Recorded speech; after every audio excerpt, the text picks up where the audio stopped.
Hello everyone, welcome back to the channel. तो guys, जैसा कि हम लोगों ने पिछले वीडियो में हम लोगों ने ख़त्म कर लिया था, आईओडीज़ के फंक्शंस ख़त्म कर लिए थे।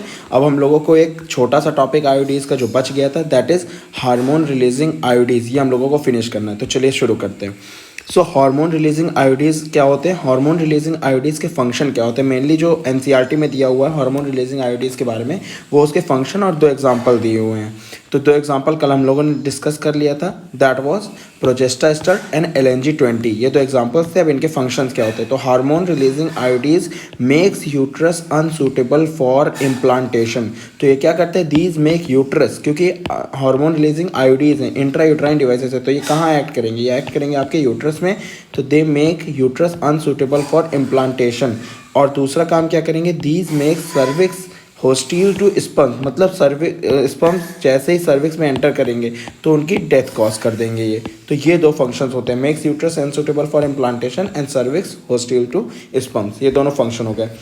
चलिए अब इस चैप्टर का most important portion, that is sexually transmitted infection, जहाँ से मोस्ट क्वेश्चंस एक्सपेक्टेड होते हैं कि हर साल क्वेश्चंस आएंगे ही आएंगे नीट में। ये ऐसा पोर्शन है रिप्रोडक्टिव हेल्थ का जहाँ से क्वेश्चंस एक्सपेक्टेड होते हैं कि यहाँ से एक ना एक क्वेश्चन पिक किया जाएगा। या तो सेक्सुअली ट्रांसमिटेड इन्फेक्शन से आपका पिक किया जाएगा, या तो आपका असिस्टेड रिप्रोडक्टिव टेक्नोलॉजीज से आपका एक क्वेश्चन पिक कर लिया जाएगा। तो चलिए शुरू करते हैं।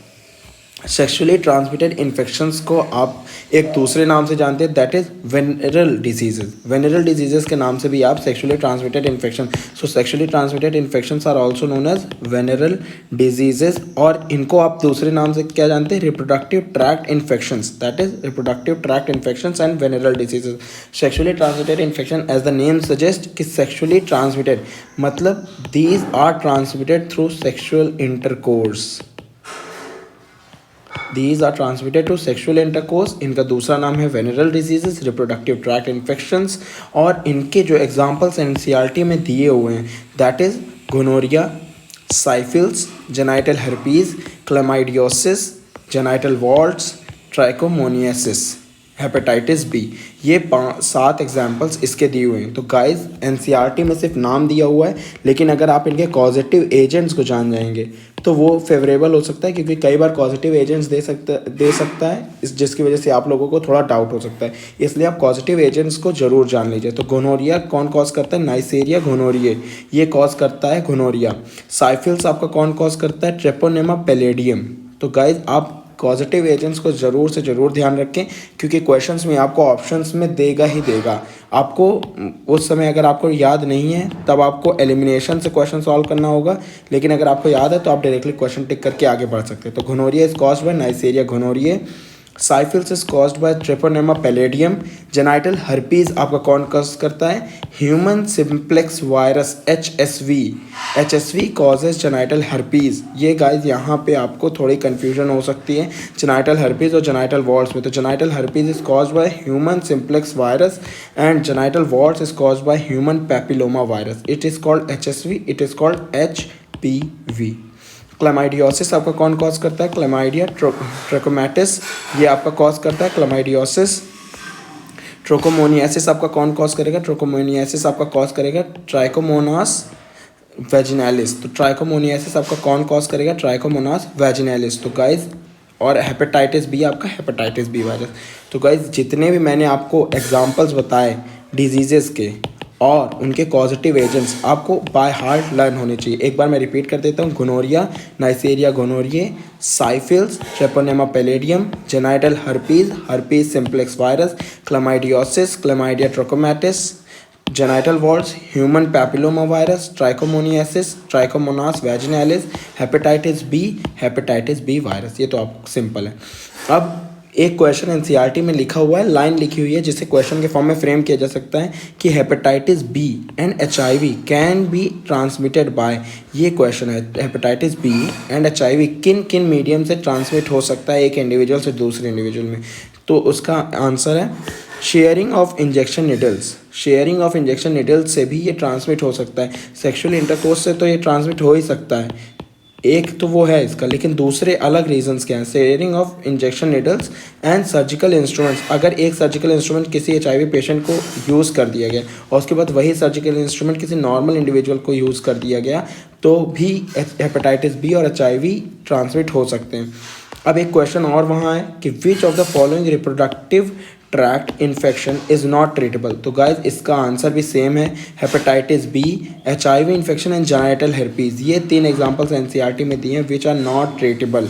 Hepatitis B is not treatable, HIV infections are not treatable and genital herpes is not treatable. एक पॉइंट NCERT में और दिया हुआ है कि सिम्टम्स क्या हो सकते हैं रिप्रोडक्टिव ट्रैक इन्फेक्शंस के। हम पहचानेंगे कैसे कि सिम्टम्स क्या हो सकते हैं रिप्रोडक्टिव ट्रैक इन्फेक्शंस के। तो गाइस सिम्टम्स जो हो सकते हैं दैट इज़ आपका इचिंग हो सकती है, फ्लूइड डिस्चार्ज हो सकता है, स्लाइट पेन हो सकता है और स्वेलिंग हो सकती है। ये 4 चीज़ें आपकी अगर होंगी तो be aware reproductive tract infections के ये सिम्टम्स होते हैं। इचिंग हो सकती है आपको, फ्लूइड डिस्चार्ज हो सकता है, स्लाइट पेन हो सकता है, स्वेलिंग हो सकती है। कहाँ पर? In the genital regions. अगर जेनाइटल रीजन्स में किसी इंडिविजुअल की इचिंग हो रही है, फ्लूइड डिस्चार्ज है, स्लाइट पेन है, स्वेलिंग है, तो these are the early symptoms of reproductive tract infections. तो इसे आप ज़रूर फोकस करें कि कौन कौन से पॉइंट्स NCERT में दिए हैं, कौन कौन से पॉइंट ऑप्शंस में आएंगे। ऑप्शंस में आपके पास इन चारों में से कोई भी 3 आएंगे तो पूछ लेगा विच of the following is not the early symptom. Symptoms कई हो सकते हैं लेकिन अर्ली सिम्टम्स के बारे में जब बात करेगा तो itching, fluid discharge, slight pain and swelling in the genital area are the only early symptoms according to NCERT। तो आपको NCERT के अकॉर्डिंग ही चलना होगा। A patient is considered to be asymptomatic. Asymptomatic का मतलब क्या होता है कि किसी इंडिविजुअल को इन्फेक्शन तो है, बट उसमें सिम्टम्स नहीं दिख रहे हैं, तो उसे बोलते हैं asymptomatic. Patient is a carrier of infection but no symptoms is known as asymptomatic. जैसे कोरोना का टाइम चल रहा है तो कोरोना में भी कई ऐसे पेशेंट होते हैं जिनको कोरोना इन्फेक्शन होता है बट एसिम्टोमेटिक होते हैं, उनमें कोई भी सिम्टम्स दिखाई नहीं देते हैं। डीले और क्या चीज़ें हो सकती है? Delay in the treatment of sexually transmitted infections can lead to. अगर सेक्सुअली ट्रांसमिटेड इन्फेक्शन किसी को है और उसके ट्रीटमेंट में डीले हो गया तो क्या क्या चीज़ें हो सकती हैं? पहला है स्टिल बर्थ्स हो सकते हैं, दूसरा है अबॉर्शन हो सकता है, तीसरा एक्टोपिक प्रेगनेंसी हो सकता है, चौथा इनफर्टिलिटी, पांचवा कैंसर ऑफ रिप्रोडक्टिव ट्रैक्ट। तो गाइज ये ट्रीटमेंट अगर ना हुआ रिप्रोडक्टिव ट्रैक्ट इन्फेक्शन का तो एक बहुत ही मेजर डिजीज़ कॉज कर देगा दैट इज़ कैंसर। तो ये एक बहुत इंपॉर्टेंट पॉइंट है कि which of the following can cause cancer if it's not treated. तो गाइज उसमें अगर लिखा होगा रिप्रोडक्टिव ट्रैक्ट इन्फेक्शंस तो प्लीज़ आप उसे मार्क करके आइए। ये आपको कैंसर के बारे में आप लोग पढ़ेंगे, 12th में भी पढ़ा होगा आप लोगों ने, 12th क्लास में ह्यूमन हेल्थ एंड डिजीज़ में। तो गाइज वहाँ से क्वेश्चन रिलेट करके पूछ सकता है कि which of the following can cause cancer. ये अगर कैंसर लिख दिया और लिख दिया delayed treatment of reproductive tract infections, तो गाइज ये क्वेश्चन आपका को रिलेट करके reproductive health and human health and disease को रिलेट करके क्वेश्चन पूछ सकता है और मैक्सिमम लोग इस क्वेश्चन को गलत करके आएंगे। तो गाइज ये क्वेश्चन था, मैंने आपको बता दिया, आपका मन है बाकी। स्टिल बर्थ्स हो सकता है, अबॉर्शंस हो सकता है, ectopic pregnancy, infertility, cancer of the reproductive tract. चलिए ठीक है, नेक्स्ट पॉइंट, प्रिवेंशन और early detection and cure of STIs are given prime consideration under reproductive and health care programs. Guys जैसा कि reproductive and health care program, जैसे हम लोगों ने स्टार्टिंग में पढ़ा था कि हेल्थ केयर प्रोग्राम्स को किस नाम से जाना जाता है, reproductive and health care program, उसका जो प्राइम कंसिडरेशन है, जो प्राइम फंक्शन है उसका, दैट इज प्रिवेंशन और early detection and cure of STIs। Prevention, early detection and cure, early detection हो जाए और क्योर हो जाए, और उसका प्रिवेंशन के लिए वो सेवरल नॉर्म्स, सेवरल एड्स, ये सब वो करते हैं, सोशल अवेयरनेस फैलाते हैं थ्रू प्रिंट मीडिया और टेलीविज़न, ये चीज़ें। नेक्स्ट क्वेश्चन, दो all persons are vulnerable to STI, sexually transmitted infection, but these incidents are reported to be very high among persons in the group 15 to 24 years। guys ये data NCERT में दिया हुआ है, तो आपको ये याद होना चाहिए कि सेक्सुअली ट्रांसमिटेड इन्फेक्शंस तो किसी भी इंडिविजुअल में हो सकता है, बट जो मैक्सिमम केसेस आते हैं वो आते हैं 15 to 24 ईयर्स के बच्चों में, ठीक है। Next, inability to conceive children is called infertility. Infertility क्या होता है? The inability to conceive children after 2 to 3 years of unprotected sex, उसको बोलते हैं इनफर्टिलिटी। रीजंस क्या हो सकते हैं इनफर्टिलिटी के? फिजिकल रीज़न हो सकता है, कंजेनाइटल रीज़न हो सकता है, डिजीज़ हो सकता है, ड्रग्स हो सकता है, इम्यूनोलॉजिकल रीज़न हो सकता है एंड इवन साइकोलॉजिकल रीज़न भी हो सकता है। गाइस एनसीईआरटी में क्लियरली लिखा हुआ एंड इवन, तो प्लीज़ साइकोलॉजिकल रीज़न को आप ध्यान में रखिएगा। Physical reason, congenital diseases, drugs, immunological and psychological reason, these are the 6 reasons which are responsible for infertility. ठीक है, नेक्स्ट, अब इनफर्टिलिटी को ट्रीट करने के लिए टेक्नोलॉजी ऐसी डेवलप हो चुकी है जिससे कि आप इनफर्टिलिटी को ट्रीट कर सकते हैं, that is assisted reproductive technology. Assisted reproductive technology से हर साल क्वेश्चंस आता ही है, चाहे डायरेक्ट क्वेश्चन हो चाहे इनडायरेक्ट क्वेश्चन हो। अगर ऑप्शन में दिया हुआ है तो वहाँ पे भी आपको असिस्टेड रिप्रोडक्टिव टेक्नोलॉजी से क्वेश्चन आना ही आना है। तो असिस्टेड रिप्रोडक्टिव टेक्नोलॉजी का फंक्शन क्या होता है? असिस्टेड रिप्रोडक्टिव टेक्नोलॉजी का फंक्शन होता है कि the couple should be assisted to have children through these special techniques. इसकी मदद से जो कपल्स हो सकते हैं, जो कंसीव नहीं कर पा रहे, जो इनफर्टाइल कपल्स हैं, वो कंसीव कर सकते हैं, एक बेबी वो अचीव कर सकते हैं या एक बेबी को कंसीव कर सकते हैं वो डिस्पाइट ऑफ द प्रॉब्लम। तो इसमें पहला पॉइंट जो होता है इन विट्रो फर्टिलाइजेशन। आपका इन विट्रो फर्टिलाइजेशन क्या होता है? इन विट्रो फर्टिलाइजेशन एक ऐसा प्रोसेस होता है फर्टिलाइजेशन का in which egg and sperm are combined outside the body. मतलब बॉडी के बाहर कोई भी चीज़ होगा तो उसे हम इन विट्रो बोलते हैं, और फर्टिलाइजेशन अगर बॉडी के बाहर हो रहा है तो उसे हम बोलेंगे इन विट्रो फर्टिलाइजेशन। चलिए next point, in vitro fertilization जब आपका होता है, in vitro fertilization is followed by embryo transfer. अगर मान लीजिए आपने बाहर तो फ्यूजन करा दिया, फर्टिलाइजेशन करा दिया, तो जाइगोट बन जाएगा। जाइगोट कुछ दिनों में डेवलप करके एम्ब्रियो बनेगा। तो अब उस जाइगोट या एम्ब्रियो का आपको ट्रांसफ़र तो कराना होगा बॉडी के अंदर, तो in vitro fertilization is followed by embryo transfer. ये एक इंपॉर्टेंट पॉइंट है, आपको ये याद रखना है कि which of the following is followed by in vitro fertilization, that is embryo transfer. Next question, ova from the wife or donor and the sperms from the husband or the donor are collected and induced to form zygote under stimulated conditions। इसमें क्या किया आपका? Wife और donor से ओवा लिया, sperm लिया husband और डोनर से, कलेक्ट किया और इंड्यूस कर दिया जाइगोट को अंडर स्टिमुलेटेड कंडीशंस। इस प्रोग्राम को आप क्या बोलते हैं? इस मेथड को क्या बोलते हैं? इस मेथड को आप बोलते हैं टेस्ट ट्यूब बेबी प्रोग्राम। इस प्रोग्राम को आप बोलते हैं टेस्ट ट्यूब बेबी प्रोग्राम बोलते हैं, जिसमें डोनर या फीमेल से आपने ओवा लिया, मेल और डोनर से आपने स्पर्म लिया, इनको फ्यूज़ किया आपने इन अंडर स्टिमुलेटेड कंडीशंस, और इस प्रोग्राम को आप बोलते हैं टेस्ट ट्यूब बेबी प्रोग्राम।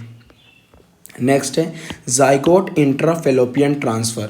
ये एक इम्पॉर्टेंट इवेंट है, जाइगोट इंट्राफेलोपियन ट्रांसफ़र। इसमें क्या करते हैं आप? ये ट्रीटमेंट यूज़ क्यों किया जाता है और इसमें आप करते क्या हैं? इस ट्रीटमेंट को आप तब यूज़ करते हैं whenever there is a blockage in the fallopian tube. Blockage होता है फेलोपियन ट्यूब का जिस which prevents the normal binding of sperm to the egg, which prevents the normal binding of the sperm to the egg. तो जब fallopian tube में blockage होगा तो वो क्या करेगा? स्पर्म और एग का फ्यूजन नहीं होने देगा। इसके लिए आप क्या करते हैं? इसके लिए हम करते हैं जाइगोट इंट्रा फेलोपियन ट्रांसफ़र। हम फेलोपियन ट्यूब के अंदर डायरेक्टली जाइगोट ही प्लेस कर देते हैं। When a blockage in the fallopian prevents the normal binding of sperm to the egg। चलिए next question, intra uterine transfer. Intra uterine transfer क्या है? Intra uterine transfer is a treatment that involves placing embryos. अब intra uterine transfer में आप zygote नहीं place कर रहे हैं, आप प्लेस कर रहे हैं embryos with more than 8 blastomeres inside woman's uterus to complete further development. तो आप इंट्रा यूट्राइन ट्रांसफ़र में क्या कर रहे हैं? ग्रेटर देन 8 ब्लास्टोमियर्स का एम्ब्रियो, आप एम्ब्रियो प्लेस करें ग्रेटर देन 8 ब्लास्टोमियर्स का within the uterus to complete the further development. Next, GIFT. GIFT guys, ये गिफ्ट और जिफ्ट ये दोनों अलग अलग हैं, इनको आपको ध्यान रखना है। Gift is gamete intrafallopian transfer, zygote intrafallopian transfer. कई बार हम लोग हेज में जल्दी में ये दोनों को एक मान के आंसर गलत कर देते हैं, तो प्लीज़ वो गलती मत कीजिएगा। GIFT is gamete intrafallopian transfer, treatment in which the eggs are removed from a woman's ovaries and placed in one of the fallopian tubes along with the male sperms. जिससे कि फ्यूजन जो हो वो within the female body हो, लेकिन जैसे कि fusion जो होगा वो फीमेल बॉडी के अंदर ही होगा, बट जो एग्स और ओवा है एग्स एंड स्पर्म वो बाहर से लाके आप प्लेस करेंगे फेलोपियन ट्यूब के अंदर, जिससे कि फ्यूजन नॉर्मल हो। Intracytoplasmic sperm injection ICSI guys, इसमें आपको शॉर्ट फॉर्म और लॉन्ग फॉर्म दोनों आपको अच्छी तरह पता होने चाहिए, क्योंकि कई बार आपको देगा ICSI is perform during this process during this method why it is perform, ऐसे करके आपको ICSI गिफ्ट जिफ्ट ये सब लिख के देगा, वो आपको फुल फॉर्म कभी नहीं देगा कंफ्यूज करने के लिए। Procedure to form an embryo in the laboratory in which an sperm is directly injected into the ovum.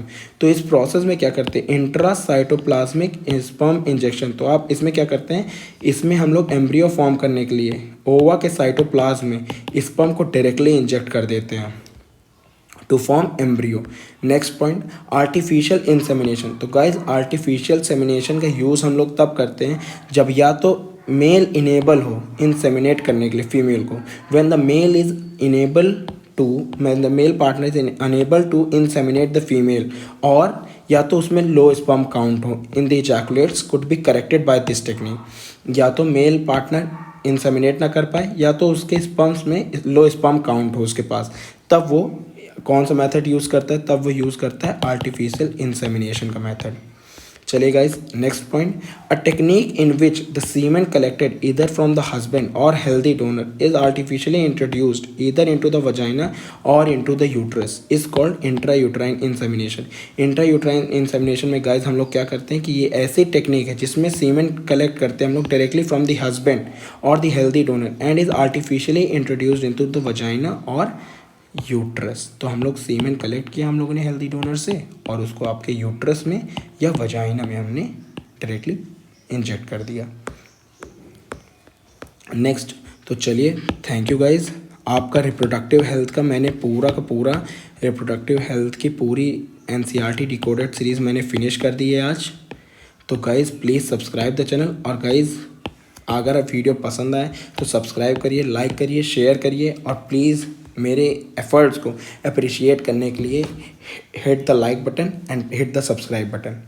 Thank you guys, आप भी देख पा रहे हैं कि जितना भी कंटेंट है ये मैंने खुद रेडी किया है, अपनी NCERT से रेडी किया है। तो जितने भी मैंने पॉइंट बताए वो सारे पॉइंट्स रेलिवेंट हैं। अगर आप इनको आराम से पढ़ेंगे ईजिली, आप इस पूरे चैप्टर को विद इन 30 मिनट्स, 2x की स्पीड अगर आप करेंगे तो विद इन 30 मिनट्स, अगर आप 3x पे करेंगे तो विद इन 15 to 20 मिनट्स आप पूरे चैप्टर के मेजर पॉइंट्स को कवर कर सकते हैं NCERT के। चलिए thank you guys, all the best.